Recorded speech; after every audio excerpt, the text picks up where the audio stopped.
Hey guys, welcome back. I just wanted to take a minute to share with you guys how I start my gourd seeds. Now, gourds are one of my absolute favorite vegetables to grow in the garden. They love the heat, and we have plenty of that here. But there are a couple steps to ensure success with germination of the gourd seeds. But once you do it, and it pays off very, very well with beautiful looking fruits, beautiful looking vegetables that you can eat, and they look amazing in your garden. They attract pollinators, and there's so many different uses for them. So definitely well worth investing in growing a gourd plant. And these are bottle gourd. But when it comes to gourd seeds, they're a little different, and their process of starting them is a little bit more different than your general tomatoes, peppers, eggplants, and other seeds that you may start. And the main reason is most gourds have this thick outer casing, and what we need to do as gardeners is to help nick that coating a little bit so that the water can get in and help the embryo inside germinate very well. So in nature, I believe these get picked up by other animals who chew on the fruit, and they end up nicking the shells, the outer casings, which then helps the plant germinate in nature. But so since that's the case, we're just going to help it out by nicking them ourselves. So I have my seeds here, and we're just going to help these seeds out by nicking them. And the easiest way to plant a gourd seed is just to direct seed it into the ground, and you can do that before or after nicking the seeds, but it doesn't always ensure success. Plus, if you start them early inside, then you'll have several more months to allow the plant to fully grow, especially if you live in a colder climate. But anyways, I've got the seeds here. I've got a pair of nail clippers. You can also use just small scissors and whatnot if you have those. But basically what we're going to do is we're going to work on this outer casing until we kind of see the white embryo inside. So don't be afraid. The outer coating is pretty thick on most of these seeds, especially bottle gourd. So you can really work at that for a while until you see the white material inside. As you can see, I've nicked pretty deeply into the seed coating, but I still haven't reached the inner embryo yet. So again, don't be afraid to kind of just go for it. And there you go, guys. I can see it now. This tiny portion right here. It might be a little hard to see on camera, but this is it right there. And you don't need to make a big cut or anything like that. As long as there's a little bit of an opening to let water get in, that's going to work very well. So I'm going to set this one aside, and we'll keep working on our other ones. Now that that one's been nicked, it's actually ready to directly plant outside if you so wish. So we're just mimicking nature by cutting into these coatings to allow water to pass through and help the seeds grow. It's pretty satisfying once you get the hang of it, and it's pretty exciting once you reach that little white piece inside. And you can also start nicking at the other end like I've done here. You can take a significant amount of coating off without really harming the seed too much.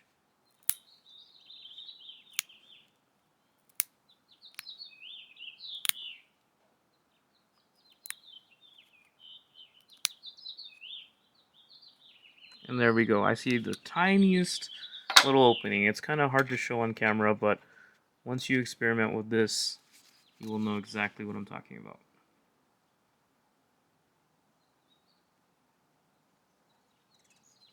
I'm going to show you on another one, just so you guys know what exactly I'm referring to here. As you can see, there's the seed coating, and that white part is the opening. Next, you guys, I just have my container, and you can just as easily use a Ziploc bag as well. I have my paper towel, and I'm just going to wet it. You just want it to be moist, not drenched or anything like that. I'm just going to get that nice and wet, but then I'm also going to wring it out.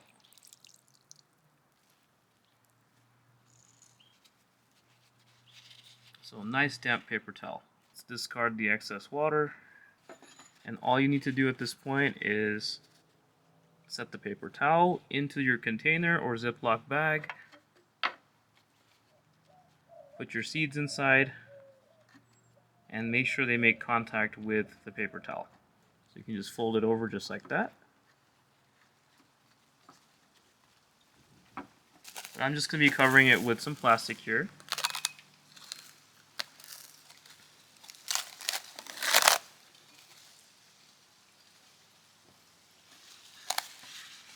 Get that nice and sealed, just to retain the humidity and the moisture which all seeds need.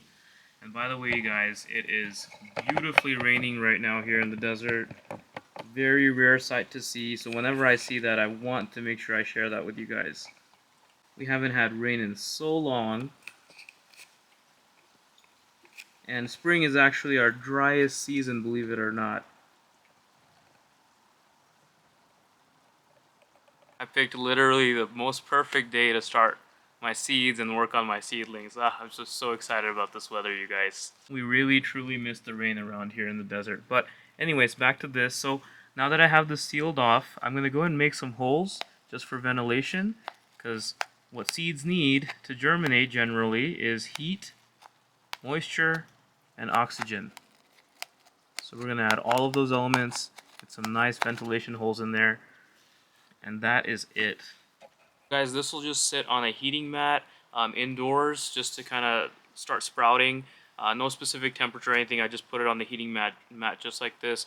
I'll check on it periodically, but in my experience, doing it this way allows them to germinate within like 3 to 4 days versus putting them in the ground, which can take 7, 10, maybe even 14 days, or maybe not even germinate at all. So this is a good, super easy way to start it and have more success. The next method I'm going to show you is very similar to this with just a few caveats, and that has been the most successful method for me. So let me show you that real quick.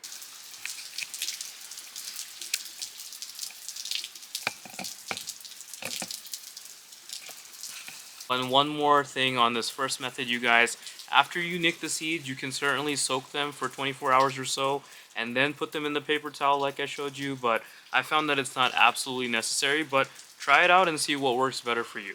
Alright guys, now for the next method. So this method has worked for me, but I'm not going to take credit for it. I actually learned this method from a channel called Asian Garden to Table. She, the content creator, grows a lot of gourds, a lot of subtropical Asian vegetables that we also love, and I'm so glad that I found this method from her channel. Make sure to go check out her channel, and she'll show you in depth exactly what to do with this method. So the main caveats with this method, again, the concept is the same, but what we're going to change is we are not going to nick the seeds first. And the reason why is because we are going to treat the seeds with some hot water. So I think the reason why this method works so well is because the heat kills off any germs or bacteria or mold that can grow on some of these seeds. But anyways, I have some hot water here that I boiled. It has reached about 140 degrees. And I have my bowl of seeds here. And I'm basically just going to pour this hot water into it. Again, make sure that you do not nick the seeds first in this method, because that hot water will kill the embryo inside or damage it. So once you have these seeds in here, and you can either just float them overnight, but what I'm going to do, and I probably should have done this first, but so we're just going to go ahead and actually put the seeds in the paper towel. Sorry, I got a little out of order there. And we'll wrap these guys up in here and just let it soak in this water. So this is hot water, 140 degrees Fahrenheit, and I'm just going to let this sit at room temperature overnight, let it cool off on its own, and then tomorrow, once this is all soaked over 24 hours, I'll repeat the process, nicking the seeds that I showed you just a while ago. So I'm going to nick them, put them in a moist but not soggy wet paper towel, cover the container with plastic and holes, and then put it on a heating mat to stay for however long it takes for the seeds to germinate. But again, I think the heat treatment really helps to kill off any mold or bacteria or anything that could damage your seedling, and this is the best way, in my opinion, to grow gourd seedlings. But all the methods that I mentioned work. I've tried every single method that I just mentioned, and they all give you success. It just depends on what you want to do. This one just takes a little bit of planning ahead of time and just a couple extra steps. So with that being said, these are seeds that I started, I want to say, about a week ago or so. So let's dive in, and this, I used the third method on this with the heat treatment, and then I'm going to go ahead and open these up and let's see what we've got in here. I am so excited to open this up and share this with you guys. I hope we have a lot of good things going on in here. So let's take a look.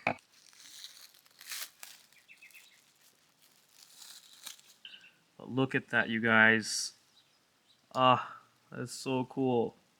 So none of the bottle gourd seeds have sprouted yet, and I don't know if the seeds are old in that batch or whatnot, but look at these things. Alien creatures over here. Oh look, there's one that's already trying to come out. So this method works really well. Just make sure you have good seeds. There's that one. And these are actually ready for the next step in the process of taking care of my gourd seedling. So I'm going to show you that part too, because these gotta go. So once you start seeing them kind of coming out of their seed and showing some signs of greening up, beautiful roots, it's time to go ahead and plant them in some soil. So you can certainly direct sow them now.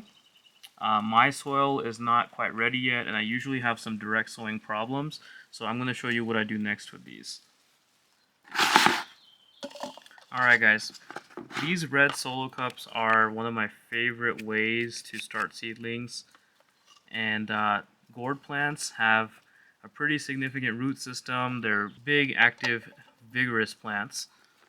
So I have a hole in the bottom, of course. I have my pre-moistened soil potting mix. I'm just going to fill this up just like usual.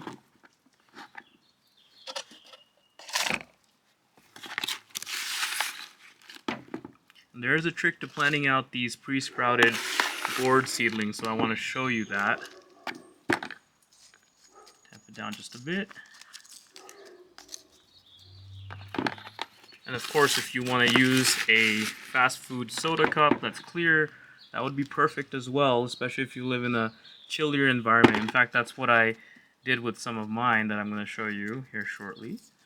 So once I have that kind of gently packed in, not too much, you want to leave enough room for oxygen, but no big air bubbles or anything. So next I'm going to go and dibble a hole here and make it pretty significant because these seedlings are pretty big. So I'm going to very carefully separate this. One of the benefits of doing this in a paper towel is you can just rip off pieces of the paper towel and plant it with it. That way it just degrades over time. I'm going to see if I can gently pull. If not, I'll just kind of separate. There we go. That came out perfectly. There's one. I'm going to go and plant this guy out because he's ready to go. Again, I don't want to tug too much. That came off pretty easily. If not, I would have just tore around and included the paper towel in my planting. But look at this thing, you guys. Isn't that some alien creature right there? So now that I have that, I'm going to go ahead and make the hole appropriate. It needs to be a little bit bigger. And so the goal is going to be, when I plant this, I want this little arch right here. So they all have this little arch that they form right here. And I want that just slightly, ever so slightly exposed from the soil. And I'll show you what I mean. This one might be a little challenging because it's kind of twisting and turning, but we'll make it work. So I just set that guy down in here. Just kind of gently cover that up. Like I said, this one's going to be a little challenging, but I want a little bit of that shiny green part to be showing above the soil. So what I'll probably do is, now that I've set it in my hole, it still has these roots that need to be covered. So I'll just cover the tops of those roots and gently pack that in.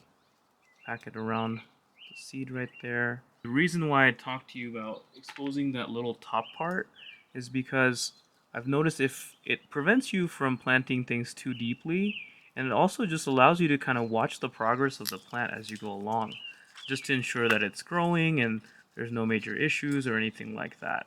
So with the soil, I've covered most of the roots, but I've still left a part of that shiny green part. And that just really, in my experience, this is how I've been doing it for years now. It just really tends to help. I'm just going to pack the soil around it. Look at that. I'm so excited about this, you guys. So I'm going to go ahead and make sure I label it. I'll probably just write the name of the variety on the cup there. Very gently. Make sure the roots are covered, but make sure that little green part is exposed.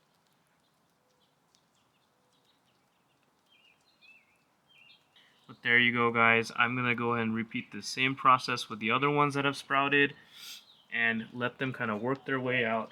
sooner than later, we're gonna have this happening right here. So these were all started in the exact same way that I showed you.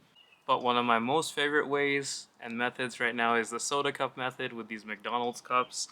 Completely clear cup, completely clear lid. And I've started them, so I just put them in the soil, I leave them outside, and that way I don't have to worry about bringing things in and out. It's still cold out here, but as you can see, these gourd seedlings are doing great. They're loving it. I just keep it covered to retain a little heat and moisture. It gets gentle morning sun, but it's already, as you can see, the roots are looking really good there. But yeah, these are doing very, very well. So I'm so excited. There's so many uses for these cups that I don't know why, but I haven't thought of before. But this is definitely one of my favorite uses, and I'm so excited for these gourds just to take over. And again, like I said, one of the main benefits of this is it's staying outside. I don't have to bring it indoors. I don't have to take up space inside. I don't have to bring things in and out when the time comes. This will just be ready to plant out once the weather is warm enough, which is usually when the nights are in the 50s consistently.